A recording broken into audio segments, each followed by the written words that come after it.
the MCE the ma Juaboso. Honorable Alexander Edu Quest in command pay. Na ye musa say situation e was seshi. Sayerano ho saying. Chief, good morning. Good morning, Minion. I want to say. Nyame adom na onso so ho ye de. Nyame adom boko. Ara ho samo asi e wo seshi. Sayerano. According to your report, Akrano, one can say two and a more call. But I didn't bet my catch from briefing about this incident. And Anamuntua so far, more too. Megase. Na mencha with you. The Bijawa na 24 years as well. So, no pana. Inya call say. Ghana Police Service and Timamufo na was Sayerano. Class BSO. Tina was a boy in the actually. The copy moon say the police call Jose Mokakoya arrest. Now, as you speak, the issues under investigation till we can't go into details. Now, in the course of arrest, I'm saying Bibian Kuyama Timamufo and me or more a class here. Say a mama. Yemfani pano enko. Mpiemwana gunshot nso epiemu. Unfortunately, nkophobia na sebe omokra nye too close to the incident no. Ana etu no eka wo mo as speak no. No na jo be 8 na yitini any community no engage ya from anopana. In fact na no yedin. Montias say body in the community or more expect say the police people should come back and pick the body, which of course police for no sound buyer and why we need to. So we had to deploy some other strategies, convince to move on and anonymous and a timifa body no call mochi or Asafo government hospital. Na the day a call, you know.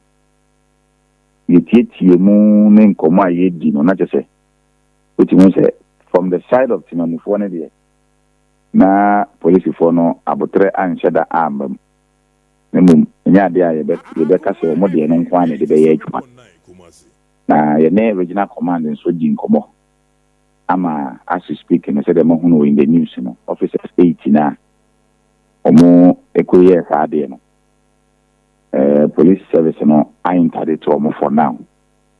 So further investigation. Until no one any better side but so the medical media. Wa krano udru ho wa mfana hongruso. Yeah, it wasn't easy and it's understandable. Say nipa ti baby onyare onyehwe na shootings akosoma mienu amunumu wa omo film na ebizo plano. Me no cry definitely will behave abnormal. Definitely. Until say ebia abotoyembe bansana the timia ye de SNS fatanti na no ye but for now no and anopeya kra no I'm going to meet the entire community na ye na nanom nempan timamufo na san kasa biem so de be ya be hu say asem na esti no nya there ye no business as usual because a police for no boy who buying omo ye nuanom omo ye papanom but they do baby na Timamufo no also have a role to play almost so rule so munya yen so ho abotre pa beyond any other measure provocation be antimi emma mamon kosa level no nti yeguso e adwuma am dey aswa ntimi nia e beto aso nia ye.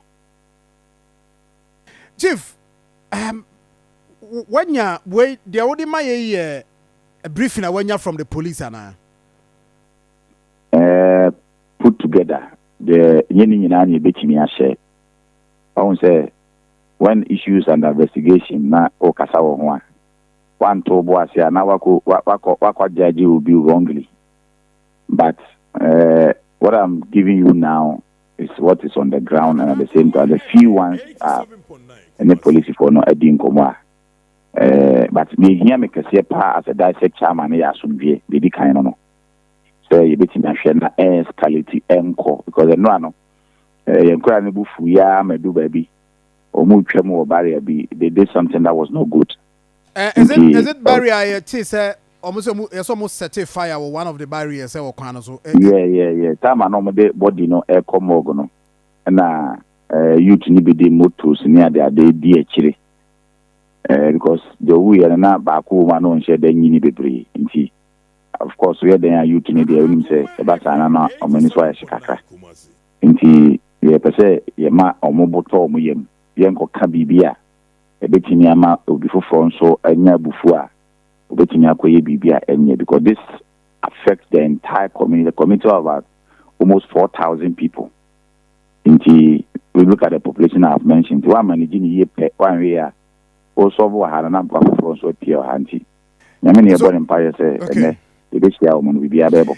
But chief, who confirm me say Mrantiano echeja to barrier mu, right? Because the report say a police station omu echeja to mu. So a barrier. Whether a police station or a barrier, the papa. We have condemned that act. And that's at a no quickly, no, I was saying, my mom engineers and echo. No paya combating up almost uncle as a situation. Whatever damage that has been caused, no, we need to bring it back. So the police for no betting my own area no, Saudi ASC, ABS hoping. In fact, in history, na STDR, but if you say many fee, and one of me 39 years, you said them who be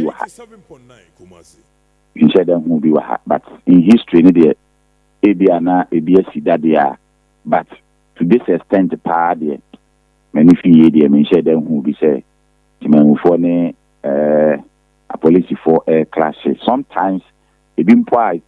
It be simple na issue be na esi na be a police for airborne na be da bam but say police ankasa na timamu for clash say there many fie me hu bi ache enti na mo ko community ma ko shia in fact no pay ba na o ka should be at the community Akoma FM 87.9 okay say o ye head of dissect there na it means that mo intel a positive say mbetimi akọ in fact ebetimi akọ na Ghana Police Service na yintimi fa nkọ honne nti mo de hefo na be kọ oh say yan civilians ya ebekọ me mpanimfo no yebekọ ye na mpanimfo na kasa in fact no mpanimfo no ya de pa and if you're for an opinion, they did very well in the assembly member. It wasn't easy. Even when we cried out, we free town, it wasn't easy to control that crowd, especially when we say will be at that form. How many piano? Now I'm here, but they did their best. Would they imagine such an incident or control without any security intervention? You can imagine. As at the time, any security force to be of the Kohubia would have turned to a different thing. Womukra name for Monokra would have turned to a different thing. But we managed to calm tempers down. Sir, what does it mean, sir? Interdiction, no? What does it mean to Nkrofo omo home that community no what does it mean information be na mo pese wo munya within this interdiction no what is it in fact community no timamufo na wo na de ba ko pe no mo pe you know can say assemblance here you can't bring the person back to life but the more be free of one say justice must prevail enti enra na information about say a police for no or match or massing no ebi munya gidie say yes who say asemono we will not do it business as usual the anybody actually and we have also given them that assurance and my discussion with the Ghana Police Service indicates the matter will be taken seriously and as a chairman of that second I will make sure say because say asumdwe ni wa and that community, there are two projects going on. In this assumption, my honor, we book also quite inspection or her. Found the one way and if I'm going back to Zonko. One console project in a swaka, project in a car on swat. Then we find young for some bank council for Masunti would make sure every means possible.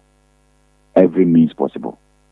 Yeah, all the strategies and everything I can already. So, but trust me, you will get a feedback that you can rest assured. Say, Jumana abandon science and yet met to one mama.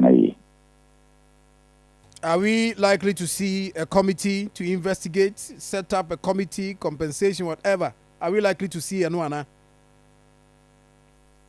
Most likely, since it's too early, happen and that. Until we are still engaging, and we will make sure say the more pay justice, justice in the Bama about Muswaba.